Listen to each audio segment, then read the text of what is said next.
বিজান বিজ্ঞান ইউটিউব চেনেললৈ আপোনালোকক পুনৰবাৰ স্বাগতম জনাইছোঁ। মোৰ ইয়াৰ আগৰ ভিডিঅ'ত ক্লাছ 6ৰ ইংলিছ অৰ্থাৎ ৰেইনবো 1ৰ লেসন নম্বৰ 4 অৰ্থাৎ মাই লেণ্ড এটা কবিতা হয়। এই কবিতাটোৰ ভিডিঅ' ইতিমধ্যে দুটা দিয়া হৈছে। এটা ভিডিঅ'ত কবিতাটোৰ আবৃত্তি বৰ্ণনা অসমীয়াত কৰি থোৱা আছে আৰু এটা ভিডিঅ'ত ইয়াৰ কুৱেশ্যন নম্বৰ 1ৰ পৰা কুৱেশ্যন নম্বৰ 8লৈকে কৰি থোৱা আছিল।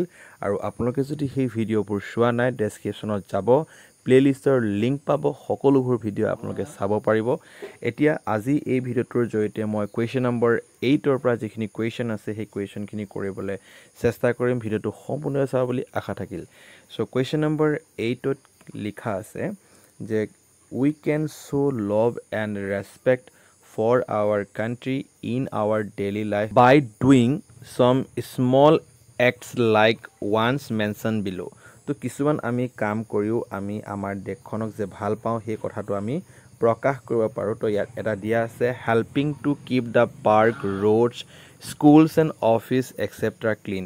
পাৰ্ক বা ৰোডছ বা স্কুল অফিচ এইবোৰ যদি আমি চফা কৰোঁ বা ক্লিন কৰি ৰাখোঁ তেতিয়া আমি আমাৰ দেশখনক যে ভাল পাওঁ সেই কথাটো প্ৰকাশ পায়। বিত লিখা আছে conserving electricity by turning off lights and fans when not in use. মানে যেতিয়া প্ৰয়োজন নহয় তেতিয়া আমি আমাৰ ফেন বা আমাৰ লাইটবোৰ অফ কৰি থ'ব লাগে। তো ইয়াত তলত দিছে নাও এড এ ফিউ চাম acts to the least and right down in the space provided. তো তুমিও কেইটামান কি কৰিব লাগিব, তোমাৰ নিজৰ চিন্তা ধাৰণাৰে তুমি তেনেকুৱা ধৰণৰ দুটামান কি কৰিব লাগিব, ফেক্ট লিখিব লাগিব। ইয়াত মই এনচাৰ হিচাপে এটা লিখিছোঁ helping poor and needy people of our nation. দুখীয়া মানুহক বা যাৰ প্ৰয়োজন আছে তেওঁলোকক আমি যি পাৰোঁ সেই সহায় কৰাটো আমাৰ দেশখনৰ কাৰণেই কাম কৰা হোৱা বুজাব। তাৰপিছত প্লেণ্টিং মোৰ ট্ৰিজ, বেছিকৈ আমি গছ গছনি ৰোপণ কৰিলে। তাৰপিছত লিখিছোঁ protect women environment and old people, বয়সস্থ মানুহ, পৰিৱেশ আৰু আমাৰ ভাৰতবৰ্ষৰ নাৰীক যদি আমি সুৰক্ষা দিব পাৰিছোঁ তেতিয়াও আমাৰ কাৰণে এখন দেশৰ কাৰণে কাম কৰা হোৱা বুজাব। নেক্সট নট ৱেষ্টিং ৱাটাৰ, পানী যেতিয়া আমি ৱেষ্ট নকৰোঁ তেতিয়াও আমাৰ দেশখনৰ কাৰণেই কাম কৰা হোৱা বুজাব। এইখিনি আছিলে কুৱেশ্যন নম্বৰ 8ৰ কিছুমান কৰিবলগীয়া কাম। Number 9 listen to the text read out to you by your teacher as you listen write down the answers in the given spaces beside the question. এই কুৱেশ্যনবোৰৰ কাষতে কি লিখা আছে, স্পেচ দিয়া আছে, ইয়াতে আনচাৰ আপুনি লিখিব লাগিব। আপুনি কেতিয়া লিখিব, যেতিয়া আপোনাৰ শিক্ষকে সেই পেৰেগ্ৰাফটো ধুনীয়াকৈ পঢ়ি দিব। তো সেই পেৰেগ্ৰাফটোৰ পৰা আপুনি কেনেকৈ প্ৰশ্ন উত্তৰ কৰিব মই সেইটো দেখাবলৈ গৈ আছোঁ। ইয়াতে সেই পেৰেগ্ৰাফটো দিয়া আছে যিটো কিতাপৰ শেষৰ ফালে তোমালোকে চালে গম পাবা। চ' তাত ভোগেশ্বৰী ফুকননিৰ ওপৰত লিখা আছিলে। তাৰ প্ৰথম যিটো কুৱেশ্যন আছিলে হুৱেৰ ৱাজ ভোগেশ্বৰী ফুকননি বৰ্ণ। তো পেৰেগ্ৰাফটো তোমালোকে পঢ়িবা আৰু ইয়াতে দেখা পাবা ইয়াত লিখা আছে born in a noble Ahom family of Nagaon. তো ইয়াৰ এনচাৰটো ধুনীয়াকৈ লিখি দিবা, সেইটো হ'ব Bhogeswari Phukanani was born in noble family of Nagaon.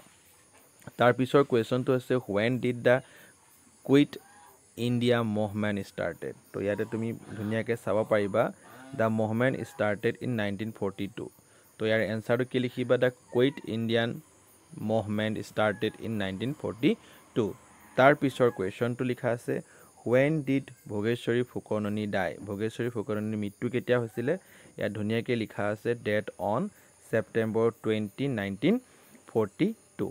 তো এনচাৰটো লিখিব লাগিব Bhogeswari Phukanani died a martyr's death on September 20, 1942। তো এই 10 নম্বৰটোত কোৱা হৈছে I am the symbol of might and light of unity and freedom that flies high. The wheel in my heart represent progress, courage, peace and prosperity in 3 colours. গতিকে ইয়াত সেই আমাৰ দেশখনৰ জাতীয় পতাকাৰ কথাটো কৈ আছে। গতিকে আমি এই খালী ঠাই যিটো অংশটো আছে তাত আমি আমাৰ জাতীয় পতাকাৰ ধুনীয়াকৈ ইয়াত ৰং কৰি আমি কালাৰ কৰি দিম। 11 নম্বৰ কুৱেশ্যনটো চোৱা, লিখা আছে we take pride in our national flag historical monument. আমি আমাৰ জাতীয় পতাকা আৰু আমাৰ যিবোৰ ঐতিহাসিক যিবোৰ কীৰ্তিস্তম্ভ আছে তাক লৈ আমি গৌৰৱ কৰোঁ। ঠিক একেধৰণে right the names of a few historical monument of Assam in the space given বিলো। তো তোমালোকে নিশ্চয় গম পোৱা যে অসমত বিভিন্ন ধৰণৰ কি আছে মনুমেণ্টছ আছে। উদাহৰণস্বৰূপে তুমি কামাখ্যা টেম্পলৰ কথা লিখিব পাৰা, ৰংঘৰ লিখি দিব পাৰা, তলাতল ঘৰ লিখিব পাৰা। এনেকৈ বিভিন্ন ধৰণৰ কিছুমান মনুমেণ্টছ আছে, তাৰ নামবোৰ ইয়াত লিখিবলৈ কৈছে। ইয়াত এতিয়া তলত চোৱা, নাও ৰিড দ্য ফলোয়িং লেটাৰ্ছ। তলত এটা চিঠি দিয়া আছে, এই চিঠিটো পঢ়িব লাগিব তোমালোকে। ধুনীয়াকৈ তোমালোকে চিঠিখন পঢ়িবা। পঢ়াৰ পিছত ইয়াত তোমালোকৰ এটা কুৱেশ্যন সুধিব আৰু সেই কুৱেশ্যনটো তোমালোকে কৰিব লাগিব। তোমালোকে ধুনীয়াকৈ এই চিঠিখন পঢ়িলা। চিঠিখনত ডিয়েৰ জেনিছা বুলি লিখা আছে। য'লে পঠিয়াইছে চিঠিখন, যালে লিখিছে সেইটো ইয়াত দিয়া আছে। আৰু সেই প্লেচটো ক'ৰ পৰা পঠিয়াইছে চিঠিখন, তাৰ প্লেচ আৰু তাৰিখটো লিখা থাকিব। আৰু ইয়াত লাষ্টত যে লিখা আছে ইয়ৰ লভিং ফ্ৰেণ্ড লিখা আছে, কোনে পঠিয়াইছে চিঠিখন এইটো ইয়াত নামটো উল্লেখ কৰি থোৱা আছে। আৰু বিষয়বস্তুটো ইয়াত ধুনীয়াকৈ উপস্থাপন কৰা আছে। এতিয়া তোমাক সুধিব, now finds out who the writer of the letter.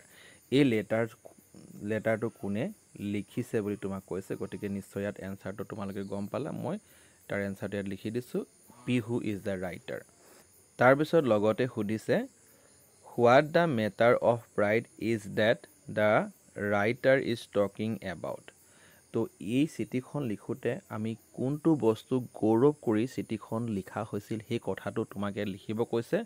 তো ইয়াৰ এনচাৰটো ধুনীয়াকৈ ইয়াত লিখি দিছোঁ, এবাৰ চাই ল'ব। আৰু চিঠিখন পঢ়িলেও তোমালোকে গম পাব, লিখা আছে the pride of the matter that the name of Charaideo, ইয়াত দি হ'ব লাগিছিলে Charaideo Moidam included in the UNESCO world heritage site. তাৰমানে ৱৰ্ল্ড হেৰিটেজ চাইটত চৰাইদেউৰ নামটো যে ইনক্লুড কৰা হৈছে সেইটোৱে আমাৰ কাৰণে এটা প্ৰাইডৰ কথা, গৌৰৱৰ কথা। সেই বিষয়বস্তুটো মানে লগৰজনক জনাই পিনে ধুনীয়াকৈ লিখি দিছে তাৰমানে। গতিকে এইটো হৈছে চিঠিৰ কথাটো, চিঠিৰ লগত জড়িত যিটো কথা আমি পালোঁ। আৰু এইখিনিতে তোমালোকক চিঠি লিখাৰ গোটেই নিয়মখিনি ধুনীয়াকৈ দিয়া আছে, এইখিনি এবাৰ তোমালোকে পঢ়ি ল'বা। তাৰপিছত আমি আহি নম্বৰ 13টোত এটা কনভাৰচেশ্যন দিয়া আছে। সেই কনভাৰচেশ্যনটো তোমালোকে নিজে পঢ়িব লাগিব আৰু তাক বুজি পাব লাগিব। গতিকে ইয়াত বিশেষ প্ৰশ্ন বুলিবলৈ প্ৰশ্ন নাই। তাৰপিছত ৱৰ্ক ইন গ্ৰুপ, গ্ৰুপত কাম কৰিব দিছে। Discuss and find out the names of a few historical monument and few places of important of Assam. তাৰমানে কিছুমান এনেকুৱা গুৰুত্বপূৰ্ণ ঠাইৰ নাম লিখিব কৈছে বা হিষ্টৰিকেল মনুমেণ্টৰ নাম লিখিব কৈছে। After the discussion write the names and the information that you have now about the historical monument and the places of important of Assam. গতিকে তোমালোকে গ্ৰুপত ডিছকাশ্যন কৰাৰ পিছত ইম্পৰ্টেণ্ট কথাবোৰ ইয়াত ধুনীয়াকৈ লিখিব লাগিব। চেষ্টা কৰিবা আৰু যদি পাৰিছা 2-এটামান চেণ্টেঞ্চ লিখি পিনে মোক কমেণ্ট বক্সত জনাই দিবা যে ছাৰ মই এই চেণ্টেঞ্চটো লিখিছোঁ, হৈছে নাই। আৰু যদি নাই হোৱা তেতিয়াহ'লে মই কাৰেকশ্যন কৰি নেক্সট এটা ভিডিঅ' জনাই দিম। পইণ্ট 15ত আমাক এটা কাম দিছে, let's see this words aloud and notice the pronunciation of S in save, SH in fresh and CH in rich. তো আমি এই ৱৰ্ডবোৰ ইয়াত দিয়া আছে, ৱৰ্ডবোৰ ভালকৈ প্ৰনাউন্স কৰিম। Sun, sea, sure, which, share, shine, touch, change, each, এই ধৰণৰ যিবোৰ প্ৰনাউন্সিয়েশ্যনবোৰ আছে সেই প্ৰনাউন্সিয়েশ্যনবোৰ ভালকৈ কৰিবলৈ কৈছে। তাৰপিছত আহিলে কুৱেশ্যন নম্বৰ যিটো 16 আছে, 16ত লেটছ লাৰ্ণ ছাম গ্ৰামাৰ, অৰ্থাৎ গ্ৰামাৰৰ কিছুমান ইম্পৰ্টেণ্ট কথা আমাক শিকাওঁতে ইয়াত যিটো ৱৰ্ড আণ্ডাৰলাইন কৰি থোৱা আছে ফ্ৰী লগত লাষ্টত এটা কি লগাই দিয়া আছে, LY লগাই দিয়া হৈছে। যেতিয়া আমি কোনোবা এটা এক্সেক্টিভ মানে হৈছে কোনো এটা বস্তু বা ব্যক্তিৰ দুখ গুণ বুজোৱাটোকে আমি এক্সেক্টিভ বুলি কওঁ। সেই এক্সেক্টিভৰ লগত যেতিয়া লাষ্টত এতিয়া আমি LY লগাই দিম তেতিয়া সি হৈ যাবগৈ এডভাৰ্ব। সেইটো কথা মনত থ'বা। এক্সেক্টিভ ইয়াত কিছুমান দিয়া আছে, যেনেকৈ rare, fresh, fair, divine and brave.